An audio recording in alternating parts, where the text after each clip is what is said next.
idea es que vamos a iniciar un módulo del manejo de la hernia incisional, ¿sí? Y esto va a estar determinado en 4 martes seguidos, consecutivos, que vamos a estar dándolo. Hoy es la primera parte, donde vamos a hablar de la anatomía quirúrgica y la clasificación de las partes centrales. Y en cada martes iremos avanzando en un tema y profundizando en esta área. Este es el temario, como vamos a ir avanzando. El próximo martes estaremos viendo la parte del cierre de la pared abdominal y el uso de mallas profilácticas. El tercer martes, la preparación y valoración de la pared abdominal. Y el último martes, ya las técnicas quirúrgicas en hernia incisional, tanto abordaje anterior y posterior, abierto y por laparoscopia. Como hernia incisional, es una de las complicaciones más frecuentes de la cirugía abdominal abierta, y esta es muy variable su incidencia, hasta en un 20%, o sea que 1 de cada 5 pacientes que se les cierra el abdomen van a presentar una hernia incisional. Y cuando el paciente presenta un alto riesgo, se entiende como alto riesgo aquellas personas que fuman cigarrillo, que son diabéticas, que son obesas o que tienen algún trastorno en el colágeno. Estos tienen un riesgo aumentado para presentar hernia incisional hasta en un 40%, o sea que casi la mitad de sus pacientes van a presentar hernia incisional. La encarcelación, afortunadamente, no es tan frecuente como en otras hernias, ¿sí? Un 15%, y la estrangulación menos de un 2%. Y la reparación tiene una recurrencia en estos pacientes del 45%. Algo de historia: el manejo de estas hernias incisionales se puede dividir en 3 etapas. La primera etapa comienza con la laparoplastia simple. Eso fue a mediados del siglo XIX, donde utilizan métodos de restricción. En esta época se hacía un cierre transcutáneo de espesor completo, sin abrir la piel ni la cavidad abdominal. Hacían reparos de esas hernias en esa época. Un poco salvaje para lo que hoy en día, como lo hacemos hoy en día. Sin embargo, pues ellos estaban comenzando a darle manejo de esta manera. Luego ya en el 1880 y 1900 comienzan con las técnicas de la sutura aponeurótica, que se convierte en la piedra angular de esa época, donde tratan de disecar la fascia del recto y lograr colocarle unos puntos de tensión a esto. Esos puntos de sutura los hacían de forma transfixiante, ya sea en U o en 8, ¿sí? De espesor completo, como se observa en la imagen, y que comenzaron a notar que cuando hacían la tensión, cuando hacían el nudo fuerte y el paciente hacía fuerza como tal en su cavidad abdominal, el músculo tendía a desplazarse, ¿sí? Y cuando el músculo se desplazaba, el nudo se aflojaba, y eso permitía que aparezcan hernias incisionales. Pero ante esto, entonces dijeron, no, lo que hay que hacer es ya viene la segunda etapa, donde hacen la autoplastia de los rectos abdominales, la disección como tal de la vaina de los rectos, y fijar esos rectos a la línea media. Lo que hacen ya en esta época es que suturan la vaina del recto anterior, ¿sí? Y de esta manera el punto queda más fijo, más sujeto, y no va a presentar desplazamiento muscular como lo fue en su época previa. Luego ya viene, después de esta etapa donde genera la heteroplastia orgánica y la autoplastia de la fascia lata, sobre todo cuando habían defectos de la pared abdominal, trataron de recubrirlo estos con fascia lata. o a veces con injertos de piel, pero comenzaron a notar que habían unos quistes epidermoides que se presentaban dentro como una reacción a ese injerto de piel. Pues no fue muy utilizado. Luego, la última fase, la última etapa donde hay material, el uso de material aloplástico, comienzan con metales, con alambre, y ese alambre genera una reacción muy intensa en la cavidad abdominal. Por tal motivo, dejan de utilizarlo. Inicialmente vieron que el alambre, ese metal, generaba esa reacción. Utilizaron luego alambres de oro, luego aleaciones de metal, pero no servía. Ya por último utilizan los materiales sintéticos inertes, como la malla de vitril y luego la malla de polipropileno, que es mucho más aceptada por el cuerpo, genera una reacción no tan intensa como lo hacía con los metales. Entonces, los métodos tradicionales de reparación tienen unas tasas de recurrencia inaceptables, que fueron mayores del 50%, y desde hace 55 años ya se introduce la plastia con malla, cuyo principio es el cierre de la cavidad libre de tensión. Se convierte en el estándar de oro y esto disminuye una recurrencia al 32%. Cuando hacían el cierre con tensión, consistía en afrontar esa pared abdominal, llevar los rectos a la línea media con tanta tensión que esto podía generar necrosis y desgarro en los tejidos y esto iba a llevar a una recidiva. ¿Sí? Lo que trata la técnica de hoy en día libre de tensión es que usted coloque una malla. ¿Sí? Aquí se puede observar una malla, lo que se conoce como online, o sea, sobre la aponeurosis de los rectos. ¿Sí? Y acá en el lado derecho, en la gráfica C, una malla sublime, ¿sí? O sea, detrás de la aponeurosis de los rectos. Esta gráfica es muy interesante porque nos permite visualizar qué sucede cuando colocamos esa malla online, que las fuerzas no se van a distribuir sobre toda la pared abdominal, sino que lo hacen sobre el sitio de mayor debilidad, ¿sí?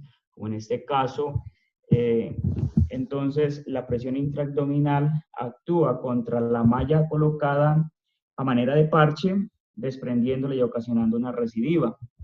Esto sucede cuando se hace se coloca la malla online. Pero si la colocamos detrás de estos músculos rectos abdominales, el contacto de la malla con el peritoneo va a generar un endurecimiento como tal del peritoneo, y ese efecto de la fibroplastia hace que se pierdan las propiedades de distensibilidad y se va a generar endurecimiento en esta área y no va a ocasionarse la recidiva, porque todas las fuerzas se van a distribuir de forma uniforme. Entonces, desde el 93 se comienza a utilizar también el manejo laparoscópico de esta. Encuentran que una ventaja es la menor disección de los tejidos blandos, y a corto plazo parecía ser mejor. Sin embargo, la recurrencia igual sigue siendo alta, del 20%, por lo cual hasta hoy en día ha generado controversia. Si abierto o laparoscópico, es un gran dilema. En el 90, el doctor Ramírez comienza con la separación de componentes, y lo que él hacía era liberar la vaina posterior del recto hacia un flap muy grande y grandes disecciones subcutáneas para liberar el oblicuo externo. Sus recurrencias fueron significativas, del 22%, en el seguimiento de 9.5 meses hasta casi 5 años.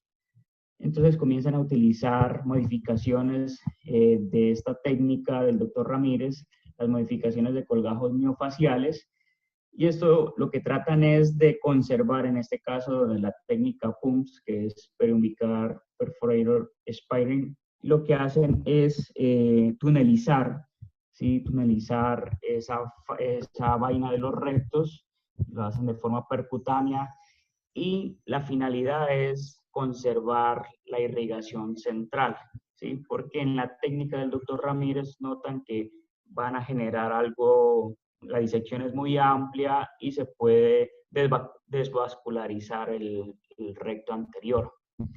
También técnicas endoscópicas y la separación de componentes posterior de Ribes-Stoppa, que es hoy en día tal vez la técnica más aceptada, se ha aceptado como el estándar de oro por la Sociedad Americana de Hernia desde 2004 y desde el 2009 también lo proponen la Sociedad Europea de Hernia. En cuanto al manejo de esas hernias incisionales gigantes, se ha venido manejando con el tema del neumoperitoneo preoperatorio progresivo. La finalidad del uso de este neumoperitoneo es en esas hernias donde hay pérdida del domicilio, generar una distensión de la cavidad abdominal previa para ir adaptándola a un cierre posterior, ¿sí?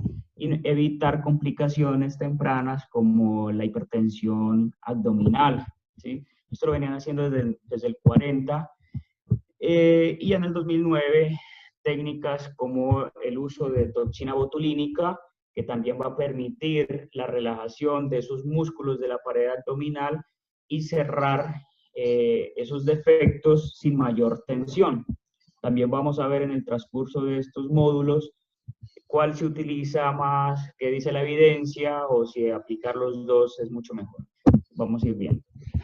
En cuanto a la cavidad abdominal, podemos decir que es un segmento corporal cilíndrico con 4 paredes, la pared anterolateral determinada pues, por los músculos, la pared posterior por la columna vertebral, superior va a estar delimitado por el diafragma e inferior por el estrecho superior de la pelvis.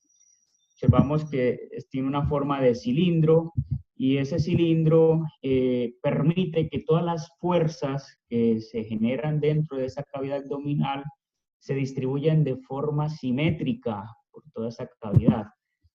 Pero cuando vamos a ver la pared abdominal anterior, notamos que tiene una forma hexagonal, ¿sí? Va a estar delimitada en su parte superior por la apófisis sifoides, los rebordes costales, hasta la línea axilar media y inferiormente delimitada por los ligamentos inguinales. Entonces, dentro de esto, uno de los músculos más importantes es el músculo recto abdominal. Lo interesante de este músculo es que es poligástrico, ¿sí? O sea que tiene varios vientres, a diferencia de otros músculos que son unigástricos. Cuando hacemos, en el caso de hacer la disección de un músculo unigástrico, al desinsertarlo de su origen, se van a retraer estas fibras. A diferencia de este músculo recto abdominal, que cuando cortamos, seccionamos en un sitio, las fibras solo se van a retraer entre las dos zonas de intersección más cercanas. Tiene unas fibras, unas bandas fibroelásticas que lo atraviesan de forma horizontal y esto le va a permitir que el músculo no se retraiga completamente. ¿Esto por qué es importante? Porque al momento de que se vaya a realizar, digamos, se utiliza para hacer colgajos, este músculo no se va a retraer completamente y dada su buena vascularización, pues es útil para este tipo de procedimientos quirúrgicos. Siempre se ha visto como un sinónimo de virilidad y fuerza en los hombres, sin embargo se ha ido perdiendo en los últimos años debido al sedentarismo que acarrea nuestra sociedad. También tenemos el músculo piramidalis, que es el tensor de la línea alba. Es un músculo que tiende a desaparecer, ¿sí? Está ausente en el 20% de las personas y lo que de pronto para el cirujano le permite ubicarse mucho mejor en la línea media. Este va a originarse en el pubis y se inserta en la línea alba. En realidad no se le ha encontrado como tal otra función, también lo llaman como el músculo lechero en las mujeres. El músculo oblicuo externo, ¿sí? Que lo importante de este músculo es que tiene unas fibras que van desde afuera hacia adentro, discurre de una forma centrípeta, como si uno estuviese poniéndose las manos sobre un suéter y introduciéndola sobre su bolsillo. De esa forma se va a distribuir, se va a insertar en el pubis y nos da un ligamento posterior para formar como tal la pared anterior del ligamento inguinal, el borde anterior. También está el músculo oblicuo interno, que a diferencia del oblicuo externo, este oblicuo interno tiene unas fibras que van desde adentro hacia afuera, ¿sí? Y como se observa en esta imagen, en el lado derecho tenemos el músculo oblicuo externo y en el lado izquierdo del paciente, o sea, derecho de nuestra pantalla, el músculo oblicuo interno. Mire que esas fibras tienden a unir y van como hacia la línea media, ¿sí? Para conformar la línea alba, que es la zona de mayor tensión, tal vez. Y ya el músculo transverso del abdomen, cuyas fibras tienen la forma horizontal o transversa. Bueno, en cuanto a la vascularización e inervación de la pared abdominal, lo importante de este es que la vascularización va a tener dos sistemas. Un sistema toracoabdominal que discurre de forma horizontal y un sistema de los vasos epigástricos superiores que va a discurrir de forma vertical, ¿sí? La inervación, los nervios intercostales que nos van a dar la inervación de esta zona, van a discurrir de forma horizontal. Ya vamos a ver por qué es importante esto. Este señor Huger en el 79 describe unas zonas de circulación y es importante conocer esta circulación. ¿Para qué? Para definir dónde vamos a hacer una incisión y cuando se vaya a tallar un colgajo, si se va a sacar un pedículo vascular, determinar por cuál es el sitio donde va a pasar nuestra irrigación. Él lo separa en tres zonas. Una zona 1 central, por donde va a estar delimitada por los rectos anteriores hasta la línea arcuata como límite inferior y lateralmente por los rectos, el borde lateral de los rectos. Y en esta zona 1 principalmente vamos a encontrar los vasos epigástricos, tanto inferiores como superiores, y su anastomosis. Esos van a discurrir de forma posterior al recto, ¿sí? La zona 2 va a estar delimitada inferior a la línea arcuata, ¿sí? En la parte inferior del abdomen, principalmente por los vasos epigástricos inferiores también, y aquí tenemos la arteria epigástrica superficial y la circunfleja superficial, que son ramas de la femoral. La zona 3, que es la parte más lateral de los flancos, vamos a encontrar que está irrigada por ramas perforantes de las arterias musculofrénicas y una rama ascendente de la arteria circunfleja profunda. De tal manera que esto si nos podemos dar cuenta, una rica irrigación de toda la pared abdominal, que es importante conocer al momento de hacer una disección muscular.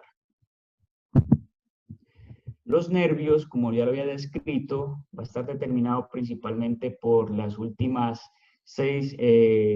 4 ramas de los nervios intercostales, ¿sí? Y estos discurren de forma horizontal, ¿sí? ¿Qué sucede? Es importante conocer por dónde discurre este nervio porque hay técnicas que se utilizaron donde, especialmente cuando hace una separación de componentes posteriores, que se disecaba entre el oblicuo interno y el transverso del abdomen, precisamente por el sitio por donde iba ese paquete nervioso y que genera a futuro en estos pacientes denervación de esa zona, áreas de hipoestesia y dolor posoperatorio, dolor crónico. Entonces, lo que se trata de hacer hoy en día es evitar esa disección entre estos dos músculos, entre el oblicuo interno y el transverso del abdomen, que es por donde pasa el nervio, y si hacer la disección es posterior al transverso del abdomen, ya que por esta zona no vamos a encontrar el paquete nervioso ni vascular. Y esta es una gráfica muy conocida por todos ustedes que nos muestra la vaina de los rectos, la variedad que se presenta en los humanos es mucho mayor por debajo de la línea arcuata, sí, es muy variable. Afortunadamente, del ombligo hacia arriba, la mayoría tenemos, hay menos variedad, ¿sí? Y aquí se puede observar un corte sobre el ombligo, donde la vaina de los rectos va a estar compuesta principalmente en la pared anterior por el oblicuo externo, por la lámina del oblicuo interno, y vamos a tener una pared posterior que va a estar determinada por una lámina del oblicuo interno y del transverso del abdomen y la fascia transversalis, ¿sí? Entonces, obsérvese que encima del ombligo tiene una pared anterior y posterior, y debajo del ombligo, aproximadamente a 2 o 3 centímetros debajo del ombligo, ocurre una área de intersección, ¿sí?, de cambios, donde no hay pared posterior, solo va a estar delimitado por una fina lámina que es la fascia transversalis, y todas las láminas, todos estos músculos aponeuróticos de los... Todo esto, esas láminas musculoponeuróticas de los músculos transversos del abdomen, el oblicuo interno y el oblicuo externo, van a pasar anterior a ese recto, ¿sí? Esta zona que se conoce como la línea arcuata, entonces marca ese límite, ¿sí?, donde, de transición de una pared bien formada, anterior y posterior, a solo tener una pared anterior. Entonces, en esta área hay mayor debilidad, y por la línea arcuata es por donde van a ingresar esos vasos epigástricos inferiores hacia el recto del abdomen. Obsérvese que el músculo del recto abdominal es un músculo que va disminuyendo de calibre a medida que se acerca a su zona de inserción en el pubis, ¿sí? Es muy importante tenerlo en cuenta, ya vamos a ver. Pero hay unos defectos en la línea media que se pueden presentar, ya sea por múltiples factores, dentro de esos pues los defectos del colágeno y todo lo que hablamos anteriormente.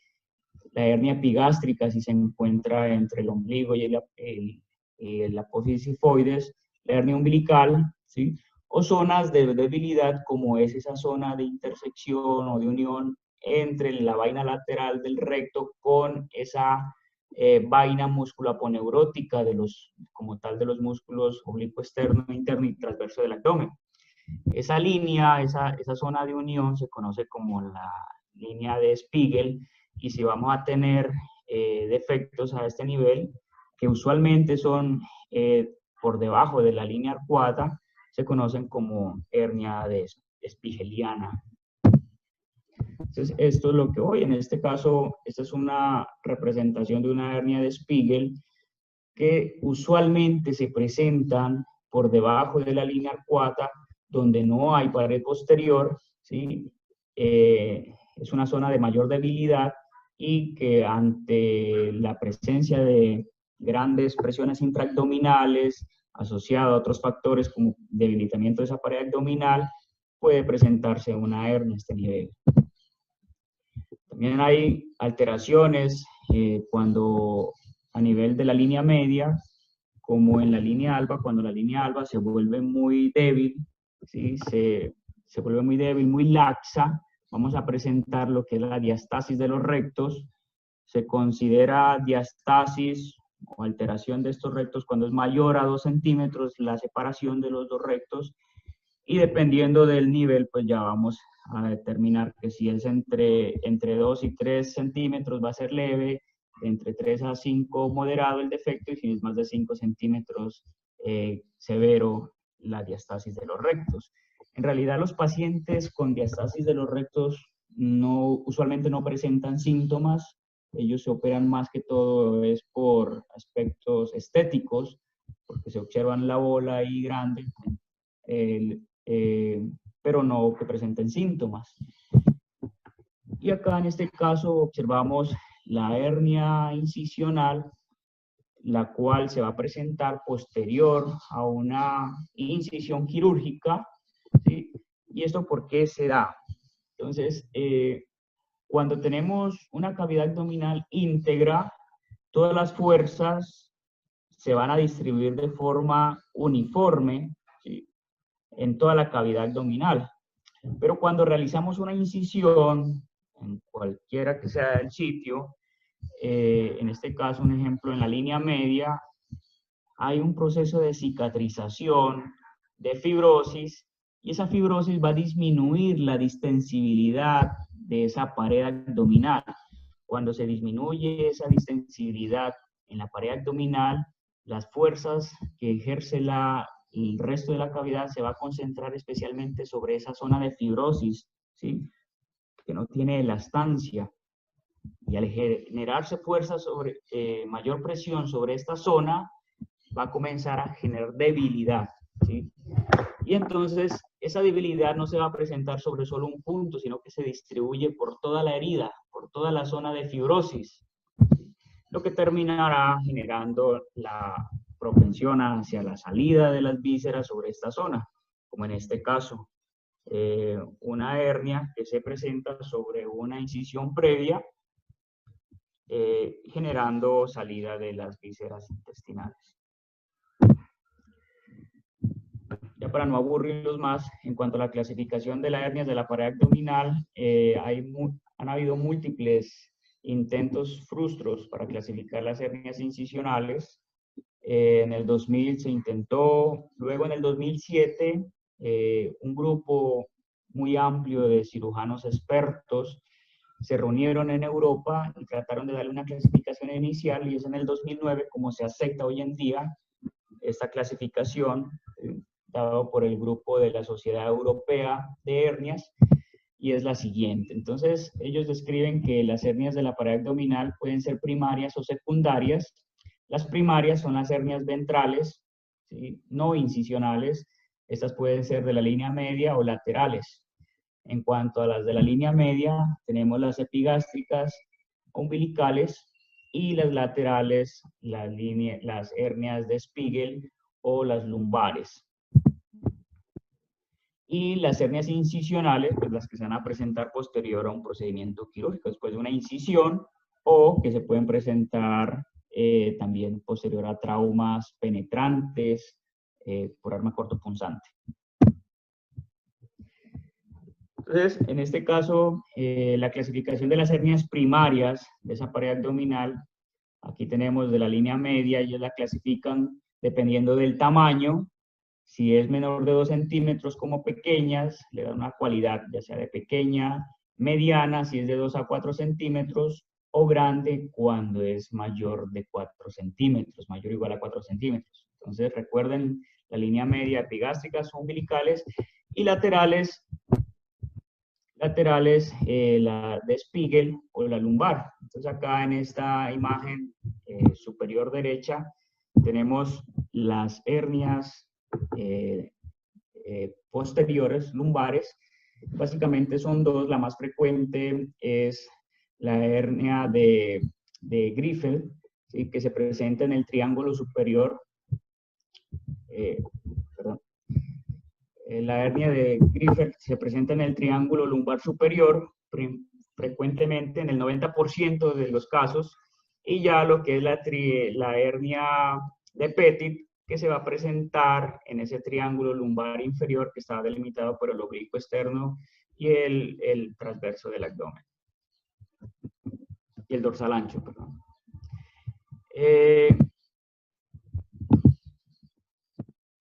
En cuanto a la hernia incisional como tal, ellos la definen como cualquier espacio de la pared abdominal con o sin protuberancia, o sea que puede ser clínicamente presente o no, el paciente puede estar asintomático y que usted la puede determinar ya sea por el examen físico o por una imagen, pero como antecedente debe haber una cicatriz posoperatoria, o sea que ha estado expuesto a una incisión quirúrgica o presentó un trauma penetrante por objeto cortopunzante. Entonces, estas líneas incisionales las divide tanto mediales o laterales. Las mediales van a estar delimitadas en toda la línea media y lateralmente por el borde lateral de los rectos, ¿sí? Ellos las dividen en 5, ¿sí?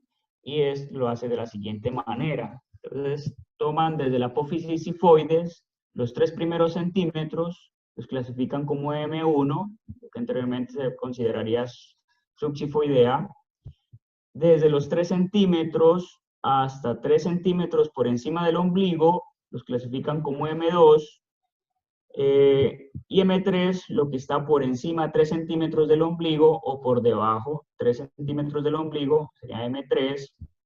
M4 corresponde al área que va por debajo de los 3 centímetros del ombligo hasta por encima de 3 centímetros del pubis, ¿sí? Y ya como tal M5, lo que está los 3 centímetros superiores al pubis. Esta clasificación es la que se está utilizando hoy en día y es como se debería describir estas hernias incisionales. ¿Para qué? Para que todos hablemos el mismo idioma y para que los estudios, porque los estudios ya utilizan este tipo de nomenclatura, ¿sí? En cuanto a las hernias incisionales laterales, van a estar delimitadas por el borde lateral como tal del recto del abdomen, el margen subcostal y el ligamento inguinal. Y van a irse hasta el borde lateral como tal de la línea axilar media, perdón, anterior.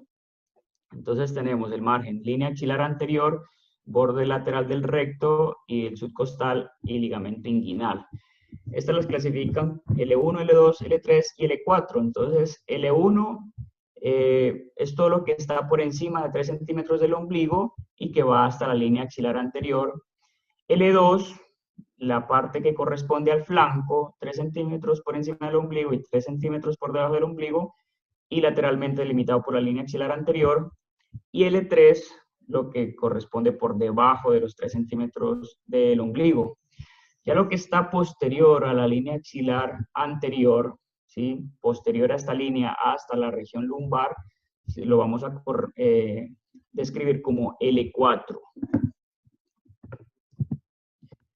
En cuanto al tamaño, ellos no le dan como tal una nomenclatura, no lo clasifican de forma cualitativa, como decir pequeño, mediano o grande, sino que lo hacen de forma cuantitativa. ¿Sí? En este caso, toman tanto la longitud como el espesor o el ancho del defecto. En este caso, observemos pues el ancho, todo lo que va horizontal y la longitud lo que va vertical. Y cuando tenemos una hernia con múltiples defectos, ¿sí? Entonces lo que hacemos es tomar en cuanto a la longitud o al largo, el defecto que se encuentre más proximal, el borde superior, y el borde más distal o caudal. Esto nos va a dar la longitud como tal, ¿sí? En cuanto al ancho, vamos a tomar el defecto más lateral, ¿sí? Su borde más lateral de un lado y el borde más lateral del otro lado.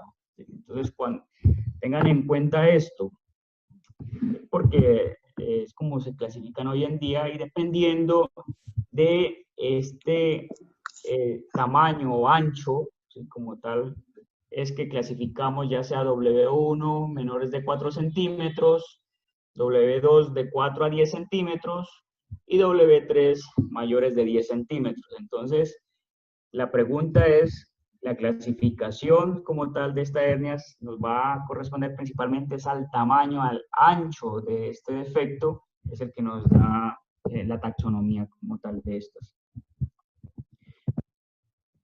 Y esto en este cuadro se resume como tal esa clasificación. Entonces, las hernias incisionales M1 a M5, laterales de L1 a L4, si ha presentado recurrencia incisional en cuanto al largo y al ancho, y si es W1, 2 o 3. Este es un ejemplo. Este es un paciente con un antecedente quirúrgico, una laparotomía. El tamaño de este defecto en cuanto al ancho es de 11 centímetros, la longitud del largo es de 15 centímetros, se encuentra subxifoidea, ¿sí? Y por debajo de los 3 centímetros del ombligo, sobrepasa, o sea que está más o menos a 6 centímetros del ombligo. Entonces la vamos a clasificar como una hernia incisional M1, M2, M3, ¿sí? Y M4. No ha tenido recurrencia incisional y es un tamaño, una W3 mayor de 10 centímetros. Entonces me gustaría que alguien, para que esto se vuelva más práctico, me ayude con esta. Vale, que estamos en confianza, apenas sabemos 13. Entonces le doy los datos. Eso es una hernia, mire que está desde el ombligo hacia arriba. Entonces, el ancho de esta edad es de 12 centímetros y 12 centímetros hacia arriba, de largo. ¿Cómo la clasificarían?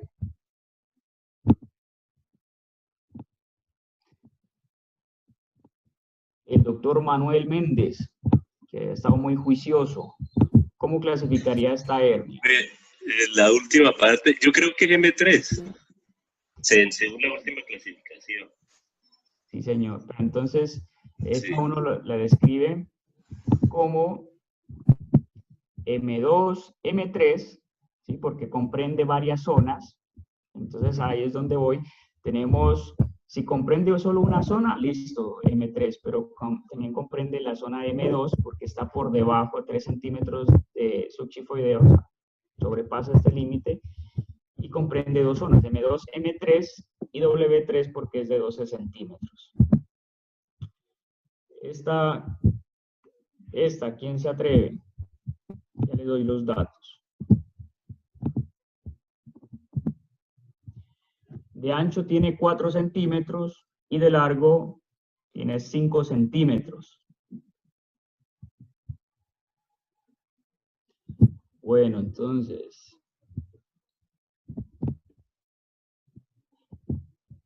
el doctor Gabriel Cárdenas.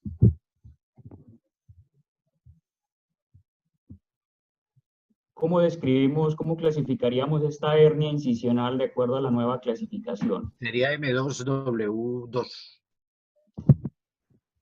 Solo M2. Tiene parte inferior suprapúbica, no alcanza, sería M2, M3, con W2. Observemos que es infraumbilical, o sea, está en el ombligo, sobrepasa 3 centímetros del ombligo, ¿sí? Que estaríamos ante el M3 y M4. El ombligo es 3 centímetros por encima del ombligo y 3 centímetros por debajo del ombligo es M3. M4, 3 centímetros por debajo del ombligo y 3 centímetros por encima del pubis, M4. ¿Listo? Entonces esta es M3, M4, W2 porque tiene 4 centímetros. Eso era lo que quería traerles para hoy. Les dejo nuevamente, acá les voy a poner la gráfica para tenerla presente. Entonces, recordar M1, 3 centímetros subxifoideo, M2 debajo de los 3 centímetros hasta 3 centímetros por encima del ombligo, M3 toda la parte umbilical 3 centímetros por encima y por debajo, y M4 por debajo de los 3 centímetros del ombligo y por encima de 3 centímetros del pubis, y a M5 ya la suprapúbica hasta los 3 centímetros. Espero que les haya aportado algo en su formación y estaremos acá el próximo martes viéndonos para el siguiente módulo. Muchas Orlando, gracias. buenos días. Bueno, Mira, la idea que tuvimos con Orlando con respecto a esto es porque la pared abdominal en la parte de seguridad general es parte integral de la formación. Me gustó mucho la parte de la orientación con respecto a la anatomía quirúrgica. La parte de las clasificaciones se viene cada vez dando más en pared abdominal. Pared abdominal era una de las cosas como más menospreciadas por la parte de cirugía general y es una de las cosas en la parte de cirugía que más ha tenido evolución en los últimos 30 años. Muchas cosas a favor de por qué tanto interés. Y sí ha tenido que ver mucho la parte de la industria definitivamente y sobre todo con todo lo que tiene que ver con los nuevos tipos de prótesis y todos los nuevos tipos de materiales que se utilizan. En la primera diapositiva Orlando mostró de que esto termina siendo un problema de salud pública y en Estados Unidos se gastan más o menos anualmente 1.3 billones de dólares en solamente reparos de la pared abdominal. O sea que estamos hablando de que eso es un dinero bastante considerable en un sistema de salud. Si traducimos 1.3 billones de dólares a nuestro sistema de salud, creo que se nos va casi la quinta parte de lo que se gasta el sistema de salud en solamente la parte de pared abdominal. Anatomía quirúrgica es orientada hacia la parte de los problemas y Orlando lo hizo de una manera bastante adecuada con respecto a la aparición de los problemas de pared abdominal. El otro punto clave es cómo voy a orientar la pared abdominal y Orlando lo mostró de una manera bastante práctica, que es con respecto a los planos de la pared abdominal desde la parte anterior hacia la parte distal, orientando una pared abdominal media y lateral, ¿sí? Que es esa imagen romboidea que tiene la pared abdominal para decidir cómo voy a corregir yo. El endpoint principal en pared abdominal definitivamente se llama recurrencia y la parte de las morbilidades. No todas las cirugías son para todos los pacientes, ¿ya? Y eso lo vamos a ver en el cuarto módulo cuando hablemos de la parte de técnica quirúrgica. ¿Dónde vamos a poner la malla? Es otra de las grandes preguntas que definitivamente, ¿por qué? Porque dentro de lo que vimos nosotros, a nosotros nos enseñaron de que la pared abdominal era poner una mallita en la parte anterior, ¿sí? Y esa mallita en la parte anterior son esas mallas online y vamos a mirar qué es lo que está pasando en este momento y qué nos empezó a entregar la medicina basada en la evidencia con respecto a cuál es la mejor posición de la malla. Orlando ya lo tocó en esa parte de anatomía quirúrgica, pero en el transcurso de este curso que se planteó con Orlando, de este módulo de pared abdominal lo vamos a ir desarrollando. Clasificaciones es muy fácil, eso que están viendo allí, para no M1 que del 2 al 4, no, apréndanse de que M1, M3 y M5 son las principales, y M1 son 3 centímetros a nivel del cifoides, M3 que es la parte umbilical son 3 centímetros arriba y abajo, y M5 3 centímetros por encima. Y la distancia que hay entre M1 y M3 es M2, y la distancia que hay entre M3 y entre M5 es la parte de M4, y así es mucho más fácil. La parte lateral quedó muy bien descrita y la parte lumbar con sus dos tipos de hernias también quedó muy bien descrita. Muy bien, Orlando, y el profe, me gustaría, profes que todavía siguen haciendo paredes, yo veo entre los participantes al profe Gallego, veo al profe Cárdenas, que también trabaja muchísimo con la parte de pared abdominal también, veo al profe Méndez, ¿sí? La doctora Cristancho, que está con nosotros, pues me gustaría también como la parte de las opiniones. Muchas gracias, Orlando. Muy bien la parte de la revisión y creo que este módulo es para aprovecharlo para todos. Sí, bueno, tiene la mano levantada el doctor Cárdenas y luego sigue el doctor Zorrilla. Gracias, buenos días, Orlando, muy bien. Creo que precisarse muy bien la parte anatómica es una revisión muy buena de actualización para todos. Estas son cosas que parecen trilladas y que uno considera que eso es parte de la rutina, pero yo creo que uno entra en la rutina a veces y entra en la aparente común conducta en donde se empiezan a tratar de hacer las cosas aparentemente bien, pero hay ciertos detalles técnicos y de errores que hacen que en el tiempo es muy importante estar revisando esto. Y tú lo has planteado muy bien. Me parece que la forma de socializar estos nuevos términos para uno hablar el mismo idioma, porque eso es vital. Lo que decía Mauro, en esto de hernias, era un salpicón de todo y todo se clasificaba aparentemente no tan unificado como está hoy en día. Y eso me parece que eso es parte de la unificación de criterios y de poder tener decisiones claras a nivel universal, para que todos hablemos el mismo idioma. Me parece que eso es vital y fundamental en la parte de socialización, sobre todo a nivel de cirugía general. Muchas gracias.